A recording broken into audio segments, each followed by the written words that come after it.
Tudo bem com vocês? Bom, eu recebi aqui uma dúvida da Érica a respeito aqui de uma questão que ela viu da FGV. Até quero deixar assim bem claro que eu gosto muito de responder as dúvidas, mas eu não vou trabalhar muito com essas dúvidas de questões de múltipla escolha, até porque não é muito a minha praia. Mas como essa questão da Érica tem a ver com a retórica, e a retórica é um instrumento de fundamental importância para quem está, na verdade, fazendo o concurso para a área de discurso, eu achei a dúvida da Érica muito oportuna, lá do Rio de Janeiro, a Érica Basílio, e vou responder. Então, a questão vai demorar um pouquinho, mas vamos lá. Então, a questão é o seguinte, então tem um texto aqui, acho que é do prefeito do Rio, Marcelo Freixo, né, do Globo, de 2/4/2015, eu nem sei se ele era, acho que ele era prefeito. Bom, quando falo sobre a redução da maioridade penal, costumo dizer que a sociedade precisa decidir em que banco quer ver a juventude, se no banco da escola ou no banco dos réus. Tem um erro de pontuação aqui, deveria ser 2 pontos, porque essa frase, se no banco dos réus, ela é um aposto da frase anterior. Anteontem, o Congresso Nacional sinalizou que prefere a segunda opção. A Comissão de Constituição e Justiça da Câmara dos Deputados aprovou a constitucionalidade da PEC, que reduz a maioridade penal de 18 para 16 anos. O autor do texto apela para algumas estratégias argumentativas. A estratégia identificada de forma correta e adequada do texto e a resposta é a utilização de um falso argumento, um ou outro, ao dizer no banco da escola ou no banco dos réus. E aí o que acontece? A Érica pergunta assim, professor, a questão foi feita a partir de um discurso do Marcelo Freixo. E o que os examinadores chamam de falácia é justamente o argumento com maior impacto no texto. Quando tiver a oportunidade, gostaria que comentasse essa questão em uma aula, ou como o discurso pensa o texto de forma diferente em relação à lógica formal da argumentação. Tá bom. E aí já vamos por etapa aí responder a Érica. Bom, primeiro, não, Érica. O discurso ele não sai fora da lógica formal de argumentação. A gente precisa ter um cuidado de não confundir as figuras de linguagem, uma gradação, uma antítese, né, um chamamento, com a quebra da lógica da linguagem. E aqui o que acontece, que eu estava comentando exatamente, é o seguinte, olha só, o que o Marcelo fez aqui é uma falácia, de fato. Por quê? O termo falácia está lá na Wikipedia, foi a primeira referência que eu encontrei, está ótimo, eu usei. O termo falácia deriva do verbo latino falere, que significa enganar. Designa-se por falácia um raciocínio errado, com aparência de verdadeiro. Na lógica e na retórica, uma falácia é um argumento logicamente inconsistente, sem fundamento, inválido ou falho na tentativa de provar eficazmente o que alega. E foi isso que o Marcelo fez. Porque, vamos parar um pouquinho para refletir, olha, se avaliarmos o argumento principal do texto, parece razoável perguntar se, de fato, a generalidade empregada pelo autor corresponde ao pensamento médio da sociedade. Pergunta a você mesmo, Érica. Você pensa como autor? Acredito que não, eu também não. Acredito na oposição feita por ele. E creio que essa questão é bem mais complexa.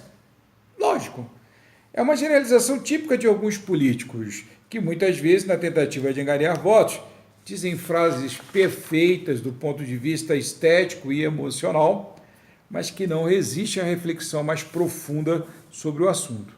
O fato de colocar a juventude na escola não impede necessariamente que determinados jovens, dentro ou fora da escola, venham a delinquir e, como tal, necessitem ser punidos. É um falso antagonismo, a ideia colocada pelo autor. Portanto, trata-se de uma falácia. Consegue me entender? Por oportuno, eu quero dizer a vocês o seguinte, até falei na aula passada, eu acredito na aula agora de terça-feira, essa dúvida foi colocada antes disso, eu estou até em dívida com a Érica, que essas linhas de argumentação, de generalidade, de falácia, é preciso entender que o discurso do parlamento, seja o discurso na Câmara Legislativa, no Senado, na Câmara Federal, numa Câmara de Vereadores, ele não é um discurso verborrágico, ele não é um discurso panfletário, Ele é o vereador, o deputado, o senador, o governador, tem responsabilidade sobre os argumentos que traz ao seu discurso. Então, os discursos, na verdade, eles têm que estar centrados em dados, eles precisam estar centrados em argumentos de opinião, testemunhos autorizados. Então, não se pode simplesmente achar que fazer discurso é falar um monte de coisas panfletárias, né?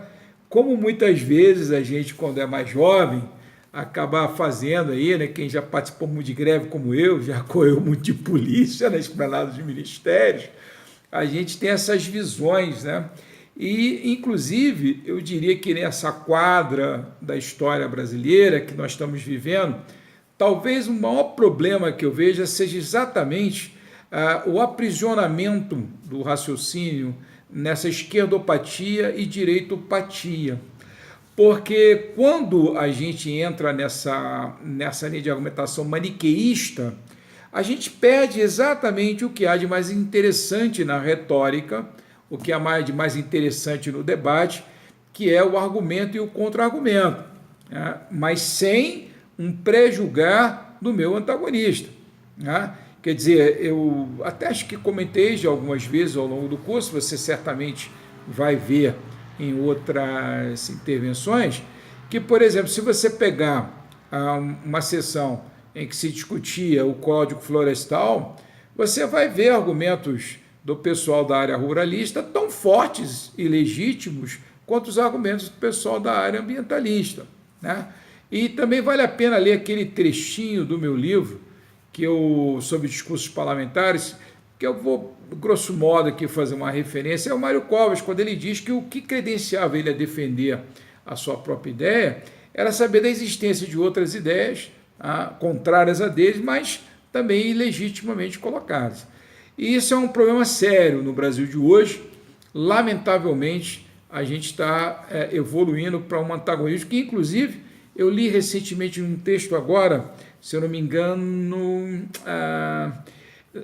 bom, eu posso estar cometendo um erro, mas era de Hannah Arendt, sobre um autor, e era uma referência, eu acho que é do Antônio Azedo, aqui no Correio Brasiliense, em que ela é um autor de 1700, e lá vai prego, me perdoe eu estar assim, não está sendo preciso, mas é uma coisa que me veio à cabeça, chamado Lessing, e ele falava da convivência harmônica entre um judeu, um cristão e um muçulmano.